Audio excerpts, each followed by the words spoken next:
comes Nora back from a Christmas shopping spree, snacking on some delicious chocolates. While enjoying her treat, she hums a little tune to herself. Is that my little skylark twittering out there? Yes, it is. When did my little squirrel get home? Just now. I had a wonderful time Christmas shopping. Oh, how wonderful it is to have money to spend on Christmas things. Well, we don't have that much money, Nora. Salary isn't due till after the new year. Pooh, we can borrow till then. Nora, you know what I think about that. No debt, no borrowing. There can be no freedom or beauty about a home life that depends on borrowing and debt. We two have kept bravely on the straight road so far, and we will go on the same way. At first, Nora has a look of guilt on her face. A moment later, though, she begins to pout. Come, my little skylark must not droop her wings. Here, take some money. Money! She immediately cheers up. Thank you. You haven't any idea how many expensive we skylarks and squirrels have, Torvald. My little skylark indeed. But, my squirrel, it strikes me that you are looking a little uneasy today. Has Miss Sweet Tooth been breaking the rules today? No, certainly not. Not been nibbling any sweets? No, Torvald, I assure you, really. There. Of course I was only joking. Now show me.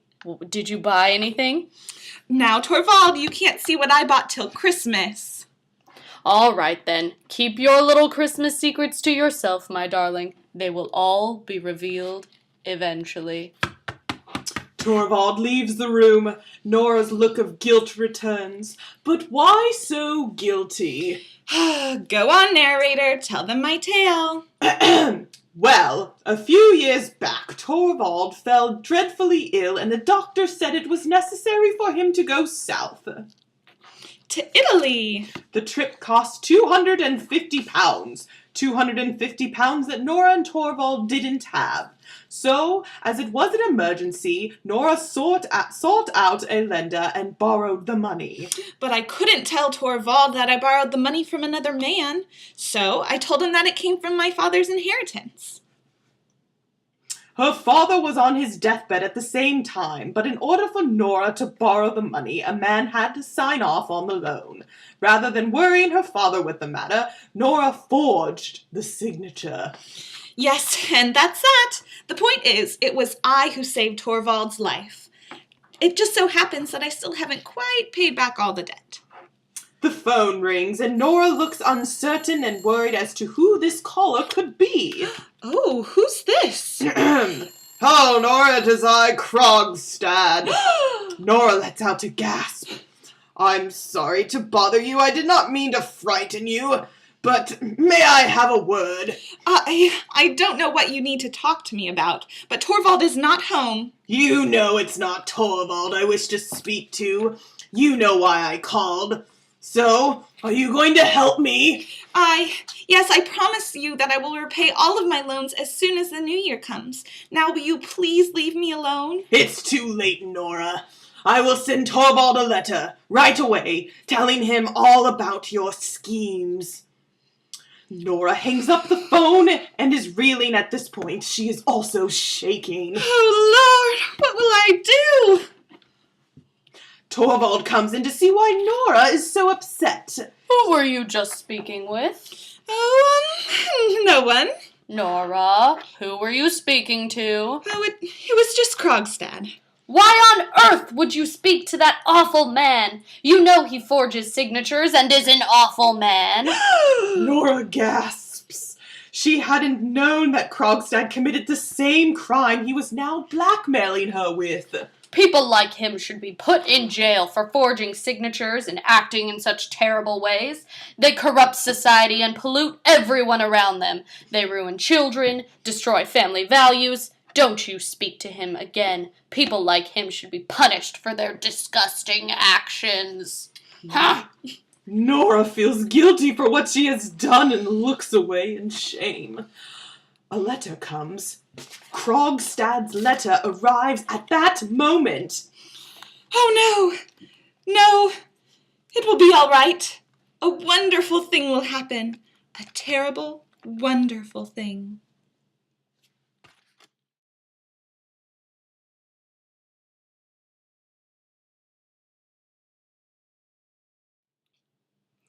Nora! Do you know what is in this letter? No, it is impossible that it is true.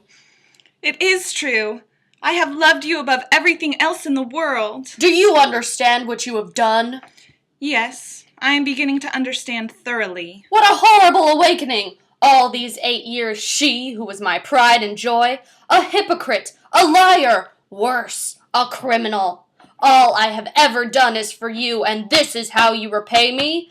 I am in the power of an unscrupulous man who can do anything he likes with me, and I must sink to such miserable depths because of a thoughtless woman. When I am out of your way, you will be free. Oh, that wouldn't achieve anything. Very likely, people will think that it was I who was behind it all. The matter must be hushed up at any cost. It must appear as if everything between us was just as it was before.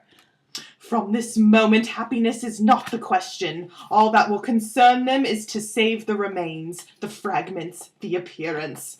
Nora and Torvald have now seen each other for what they truly are. The illusion is shattered, and they take their true forms. The couple is shocked and confused at seeing themselves and each other for what they truly are, rather than what they've appeared to be all these years. Just then, another letter comes, and Torvald reads the letter. Nora! I am saved! And I? Yes, of course you too. Oh, heaven knows what happened, but Krogstad says that he regrets and repents. All right, we must destroy this evidence. It is all over. What is this cold, set face? Oh, I see. I have forgiven you. I know what you did was out of love for me. That is true.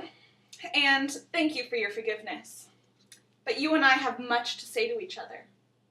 You don't understand me, and I have never understood you.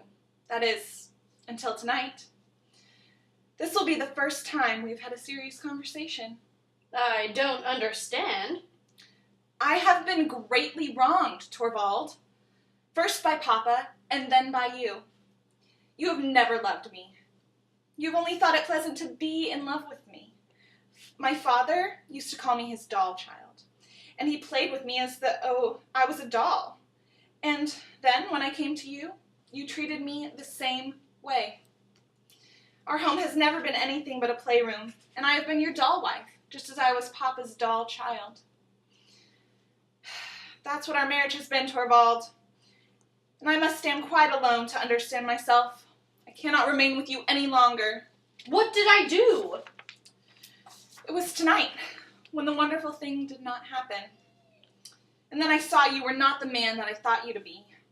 When this horrible thing came upon me, I felt quite certain that the wonderful thing would happen at last. When Krogstad's letter arrived, I was so absolutely certain that you would say you were the guilty one. Is there no way for me to fix this mistake? I have it in me to become a different man. Perhaps, if your doll was taken away from you. Oh. While Torvald still tries to cling to the illusion, Nora takes away the ideal version of herself. To be apart from you. No, Nora, I can't understand this. I am leaving. But can I write to you? Or give you anything if you're ever in want? I can't take anything from a stranger. Can I never be anything more than a stranger to you? Torvald, a wonderful thing would have to happen. But then, I don't believe in wonderful things happening anymore.